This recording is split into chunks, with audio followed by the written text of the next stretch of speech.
Good morning, happy Friday, and welcome back to the 𝗨𝗵𝗱𝗲 podcast, where I, Sunita, along with my co-host Tracy, we hop on every Friday and talk about all things North Fork. The weather is beautiful outside, but don't be fooled. It is the calm before a storm. Apparently, a version of the nor'easter is coming, and I put that in air quotes because it technically isn't a nor'easter, but it is bringing rain and winds. Don't look at the news reports because the news reports talk about high wind and power loss and blah. But in the meantime, it's a gorgeous day outside, so enjoy. Couple of things to talk about this weekend. The North Fork Community Theater has a new show, A Few Good Men, based on the movie, I guess. And I believe opening night is tonight, and it runs for the next 3 weekends. So check it out, get your tickets. What I love about the theater is it's such a cozy little theater in Mattituck. So there's no bad seats, really. Any seat is a good seat. It's only 3 short weekends, and it's really relatively very inexpensive, and so much easier than driving all the way into the city. So I hope many of you go out and support these our local neighbors that are acting. And like I said, I think opening night is tonight, and it's only for 3 weekends, so check that out. What else is happening? Saturday is supposed to be an oyster festival in Greenport, and usually it's on that, I think it's called Carpenter Street, from Greenport Brewery all the way to Little Creek Oysters. But as I mentioned, the nor'easter rain, I believe they have moved that to the Peconic location of the Greenport Brewery. So it's still on. Oysters from several different companies.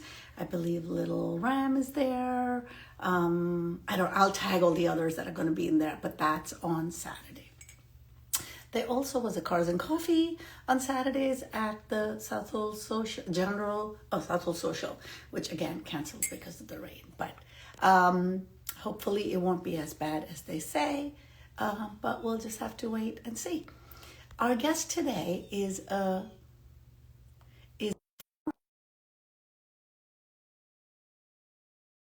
closer to Tracy's neck of the woods.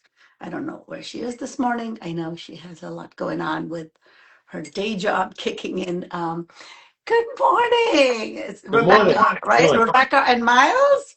So good to see you. Yeah. It's so good to see you guys also. I love your nice clean backdrop. I don't know why I was expecting plants. If it wasn't so cold, we would have loved to be outside. Yeah. I know. I don't know. I was talking at the top of the conversation about this nor'easter that's coming. Do you guys need to do anything for that with everything that's outside with the plants, or they will be happy with the rain? No, not quite yet. Everything seems to be fine. Really, when we start to get colder frosts, like where we're getting below 30 degrees at night, in the garden centers, we have to cover a lot of our annuals, perennials, and some of the seasonal stuff, because that'll get burned by the frost. But for now, thankfully, it's not that cold. All right, so you're just going to write it out. All right, I don't know where Tracy is. I'm sure she'll join in, but let's hop in and introduce who you are and how you're connected to Shade Trees. So I'm Miles. This is my sister Rebecca, and we're connected to Shade Trees through our parents, Lisa and Lou, who have owned and operated Shade Trees Nursery for the last 30 years. The nursery has been there a lot longer, though, right? Yeah, so our grandfather, my dad's dad, started it back in 1966. So he was a landscape contractor for New York State, who wanted to start growing his own plant material. So he bought about 30 acres on Herrick's Lane and started growing his own plant material. Then over the years, he expanded that and kind of divided the business up. And our dad took over, Lou took over the growing operation, and has since grown that over the last 30, 35 years to about 100 acres of plant material in total. We have a retail center, a landscape division, and we're still growing plants to this day. Wow, so almost 60 years. That's a lot, and a 3-generation business. So for the both of you, brother, sister, duo, to take on this responsibility, that must have been a conversation, or did you just slip right into it because that's what you know? I slipped into it because this is what I've known for a long time. I've been involved in the business for over a decade. And Rebecca's a new addition, but a very welcome one. And there's a lot going on here, and and just going forward, it would have been difficult to go it alone. So I'm glad that she's joined us and kind of joined our mission and providing quality plants to people. Good Yeah. morning, Tracy. Hi, Tracy. Good morning, everyone. Happy Friday. So are your parents still involved in the business? Yes. Yes. Yep. So all four of us are heavily involved. Okay. So I'm a little biased because a lot of the plants and trees in my backyard have over the years come from Shade Tree. I mean, long before I even knew who you guys were. Well, thank you. But I must say, like, everything that I have gotten from there has been thriving. And like I said, this is like 20 years ago. Things I planted now have grown so big. And then one day I walked into what is your garden retail store, which I guess came later. I'm not sure. And oh my God, like the first time you walk in, you're just blown away. Thank you. Thank you for saying that. So before I joined the business, I was living in the city for a while and then out here, and so I wasn't here every day. And so whenever I'd come home to visit, I'd always walk in the store and it looked different every time. And I felt the same way that you did. And I was always blown away. And so it's my mother and Mary Jane who work in the shop, and so they do such a great job of buying things for it, decorating, rearranging, merchandising it, and so it really just takes my breath away every time. And so I'm excited to be a part of that too. We recently just went to Atlanta, to Atlanta's Mart, America's Mart, and that's where we do a lot of the buying for our retail store. And it's like a mall times 1,000 for retailers. And you kind of go and see and touch and feel everything that our vendors sell. And so we just got in a bunch of new fall stuff. We're going through a whole update of the shop this week. So we're excited to show everyone what we got there. Is the shop open all year round, or do you guys shut down in the dead of winter? Yeah, it's closed seasonally, so we'll be open through mid-December, like for the Christmas season, and then we'll kind of shut that down in January and February, and then reopen late March, just before we start getting plants in for the garden center. But we just kind of holiday gifts. So if there's folks looking to do holiday shopping early, like we have that ready. We're going to be ready for that, even though we are going to close in the middle of December. So yeah, I just want to start with the shop because like I said, it is stunning. If you haven't been, go, even if you're not a gardener and looking for plants, go for the shop. It's really cool. So obviously you have everything a gardener needs, tools, books, but then you have like cute pottery and you have cute bags and you have, like I said, it's really a holiday, or not just a holiday, but it's a gift shopping experience in general. Yeah. Yeah, and some food items that we produce. We have our own food line through North Breeze Farm is name on, so jams, jellies. We carry some local cheeses. We also carry some local wines. Some local wine, well. yeah. Guru and Wolfer. Yes. We carry as well.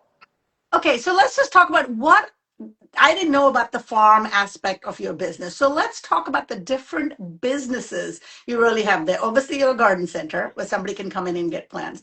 And now you mentioned the farm. So can you talk a little bit about what are all the different businesses you do there?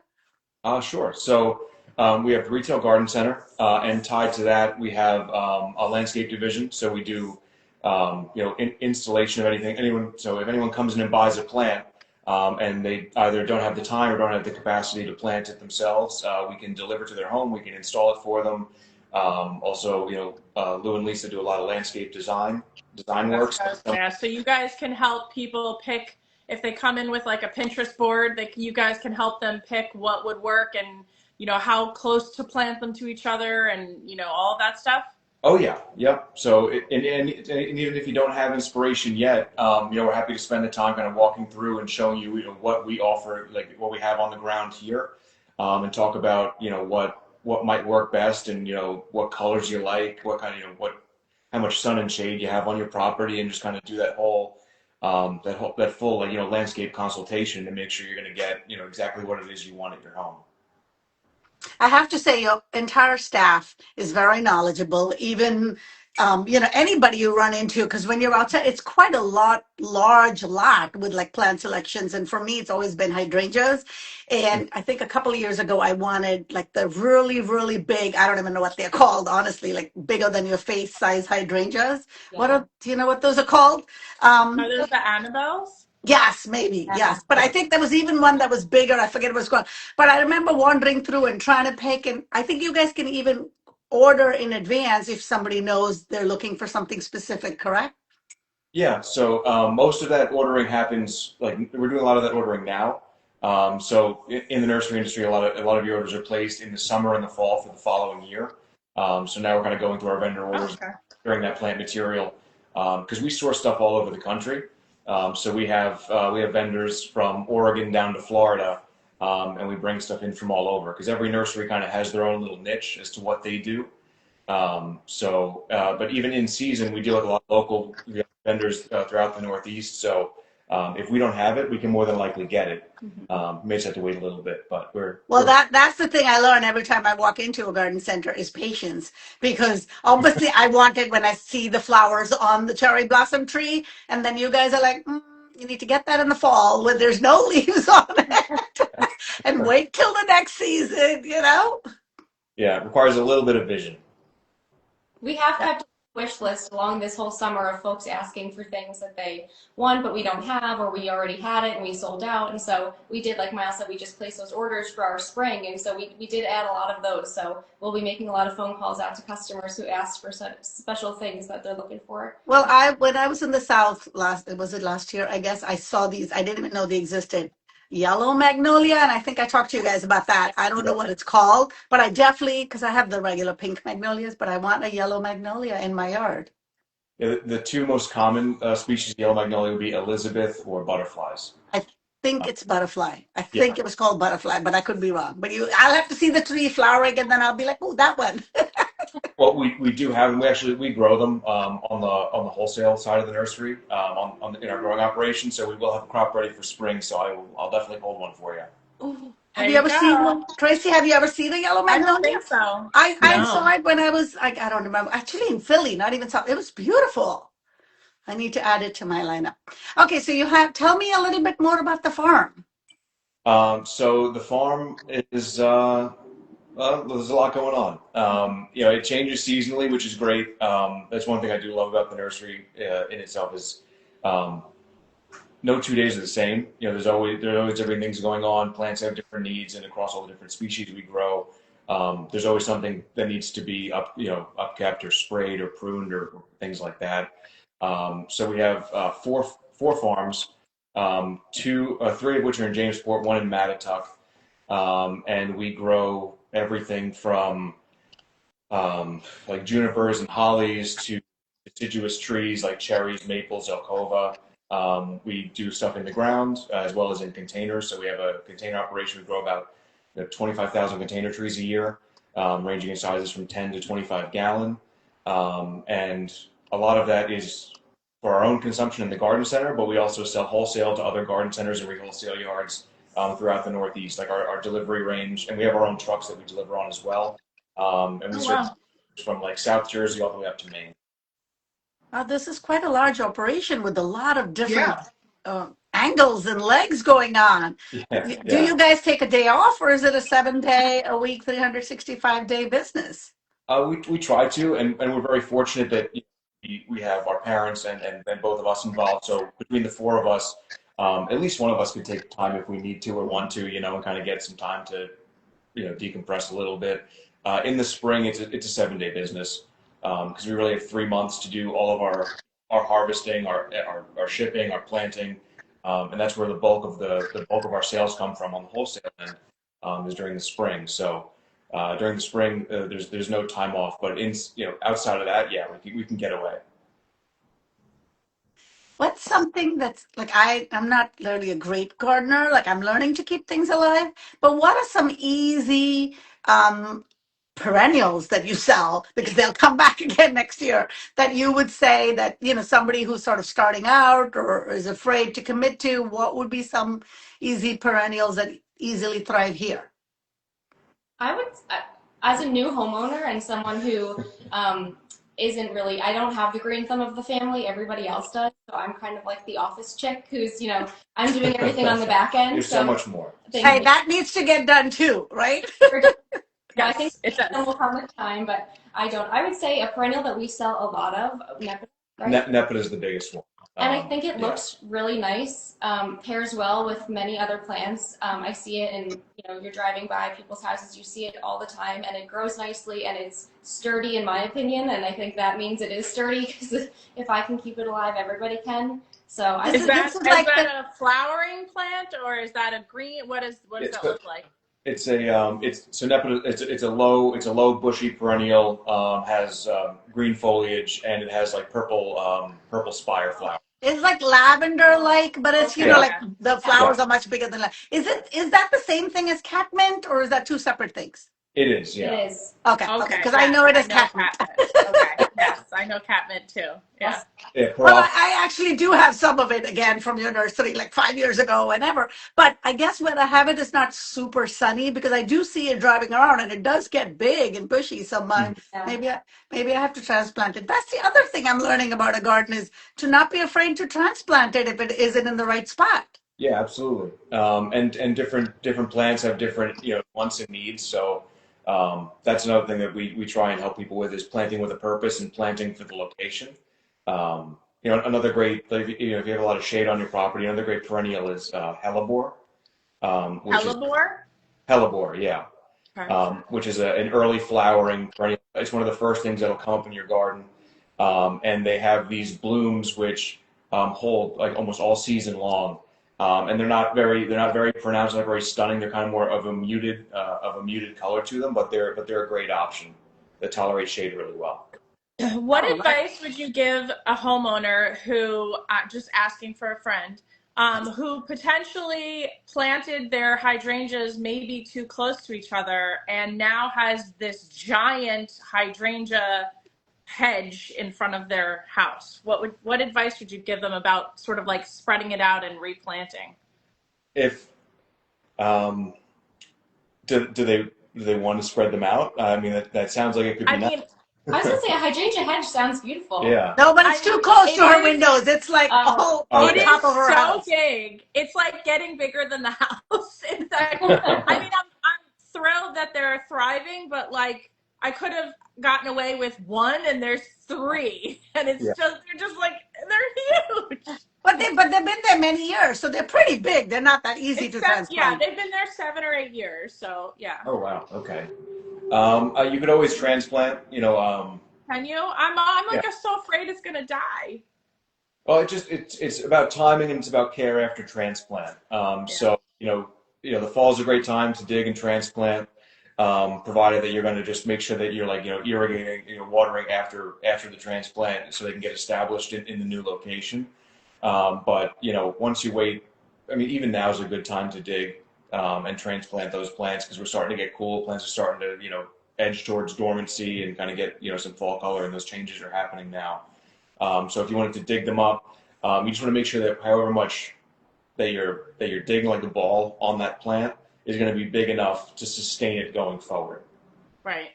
And that's a whole other conversation we can get into, but it varies depending on your soil conditions, on what plant it is, how big it is, because everything kind of has different tolerances for how big of how they transplant. Is that the kind of service? Is that something you do as part of your landscape design, or you just do the initial planting and not the ongoing maintenance? So we do maintenance. We don't do like lawn care. Like we don't cut lawns and do all that. But in terms of spring and fall cleanups, transplanting, so even pruning, mulching, all that, we do all of that.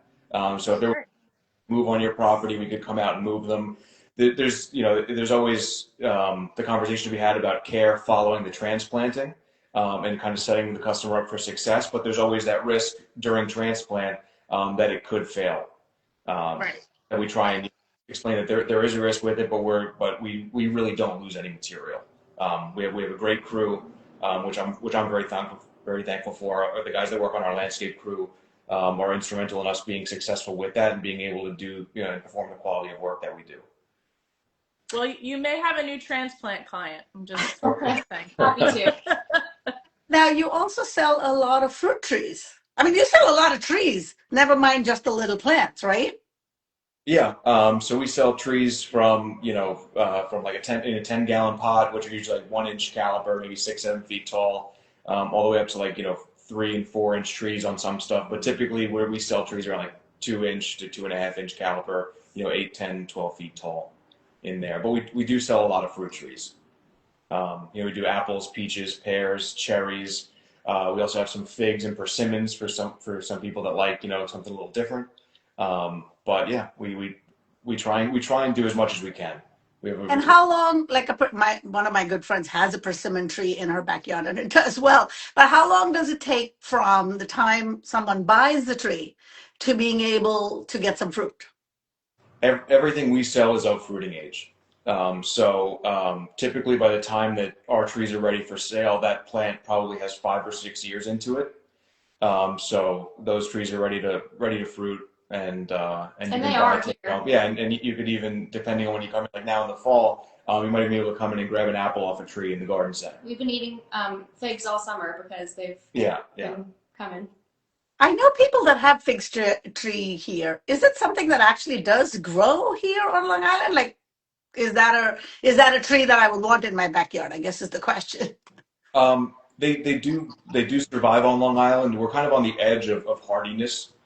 For figs, so depending on the winter, you could lose it, or depending on the season, it might not fruit as vigorously as it would, a little bit further south. But something you can do depending on where the fig is plant it in a protected location where it's not going to get a lot of winter wind, because that's one thing that will definitely kill it over the winter. But you can also cover them. Our grandfather had like 6 or 7 fig trees on the farm. 2 of which are still going strong. I actually just grabbed figs off it 2 days ago because we had some ripe figs, which was amazing. But last year, it didn't fruit at all. It had very little fruit, and nothing was really ripe by the end of the season. So they're just a little finicky, where we are on Long Island.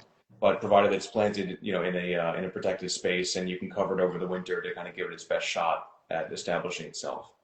So when you mentioned covering up, you're talking about when you like the burlap around the trees. Sometimes I see people have burlap over their shrubs and other people don't. And how do you know when to do that and which shrubs to do it for? Typically, that's to, like, when you see new plantings, like if people plant like a new hedge in the fall, that burlap is to just kind of help guard against winter burn from the winter winds. And so typically, if you're going to plant a hedge, like skip laurel, arborvitae, a lot of other evergreens, in their first winter, it's a good idea to do that. It also depends on where you are, because some people, I know we have some clients that they'll wrap hedges every year, but they might be on the bay or close to the sound where you get that salt spray in the winter. But it's really just about protecting that investment you're making in your landscape. And depending on your location, it's an option that will definitely help those plants just do well year over year. Yeah. Typically, you do that towards the end of the season, like late October, November, you can go out and wrap, and they'll be fine. So given that it's fall and it's like peak planting season, I guess, right? What is something that people should be, what do you have right now that people should be buying? Is it bulbs? Is it peonies? Because to me, that's one of the most beautiful flowers for spring. Yeah. Oh my gosh, agreed. Well, I mean, for you, I'd say bulbs and peonies. Fall is a great time to plant, and I really think that it depends. Everyone's different. Everyone's home is different. Their little microclimate is different, and their tastes are different. So now's a great time to plant really anything. But if you really like that spring color and you want to have these plants established and ready to go for the spring, now's a great time to plant bulbs and peonies. Even a lot of other perennials, like catmint, hellebores, hostas, anything that you want to plant. You want it to be established now, so it's going full blast in the spring, just giving color to your yard. Now's a great time. I feel like I want a field of crocus. There was this plant you were mentioning earlier that blooms early in spring, but I guess crocus is one of the ones that comes out early too, right? So I just want to know that spring is coming. Yeah. It was hellebore. Hellebore. Okay, I'm gonna have to look that up. Yeah, and you said the blooms last a long time, because from the very little I know, what I understand is annuals flower all summer long, but perennials flower for a shorter amount of time, but they have foliage all the time. Mm-hmm. But this particular one blooms for a longer time? Well, the hellebore, the bloom is almost like a leaf, so it stays on that way. But they'll come up. I mean,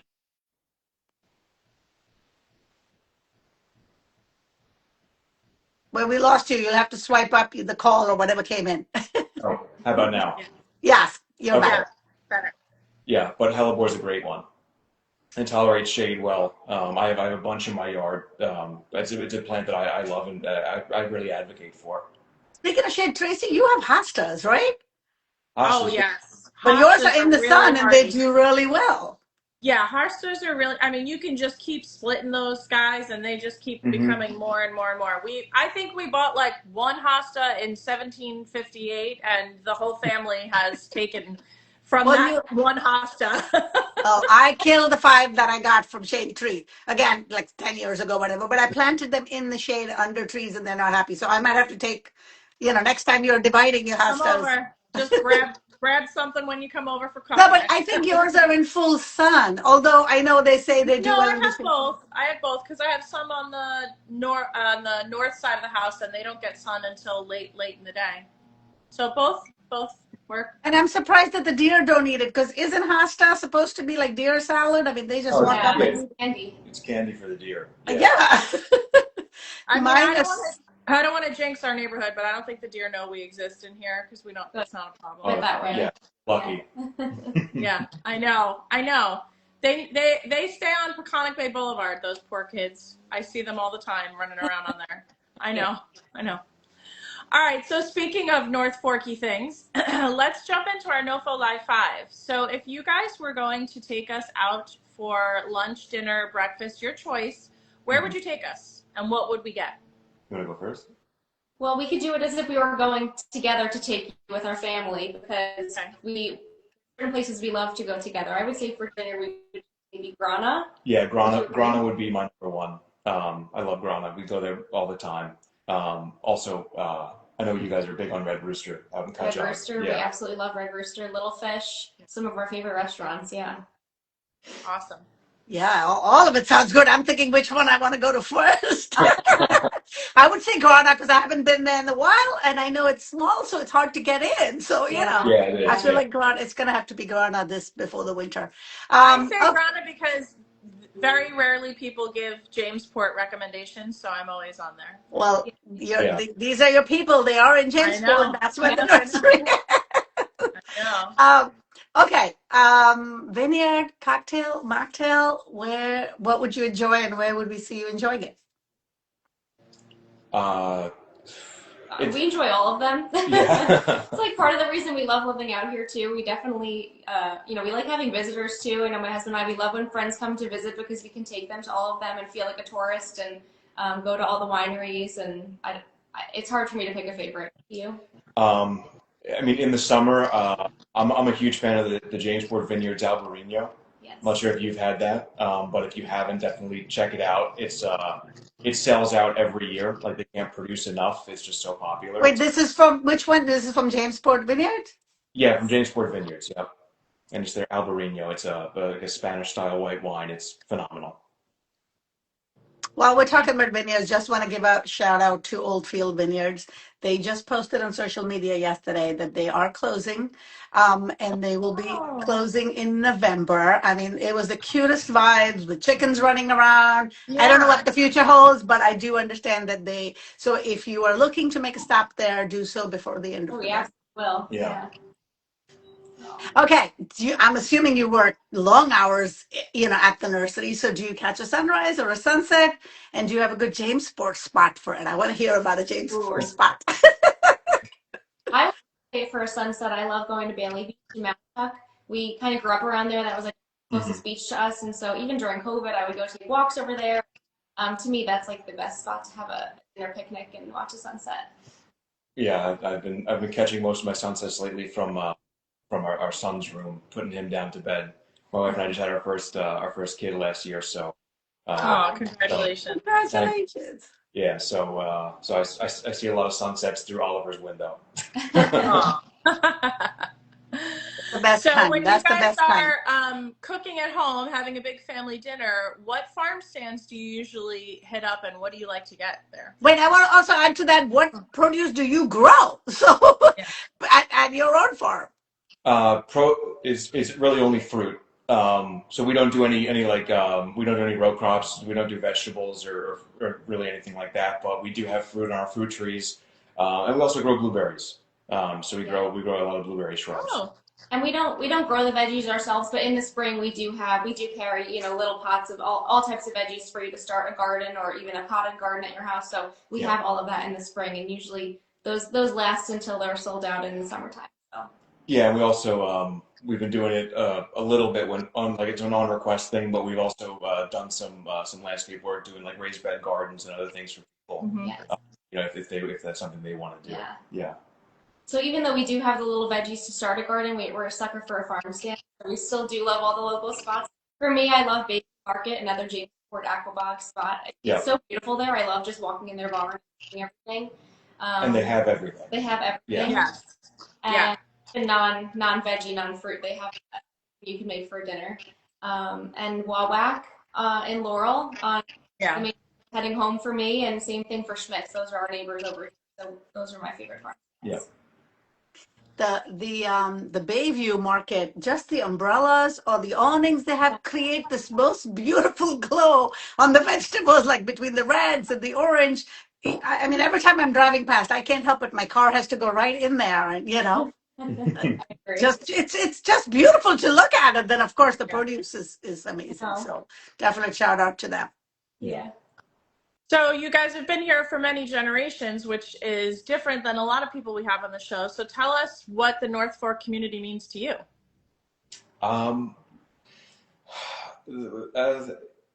That's an interesting question. I know I was trying to think of an answer for this, but I kept coming back to the fact that I love being on the North Fork for a lot of reasons. I mean, we grew up here, we have friends here, our families here.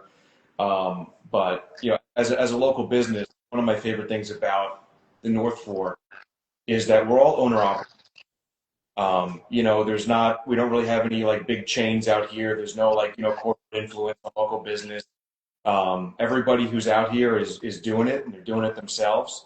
And we're providing employment to other local people. So the community is really tight knit. And everyone works really hard to provide these great services and all these things. You talk about all of our favorite things locally. It's all local people doing it. Yeah. And I love that. And it's part of the reason why I love what I do and being a part of this community.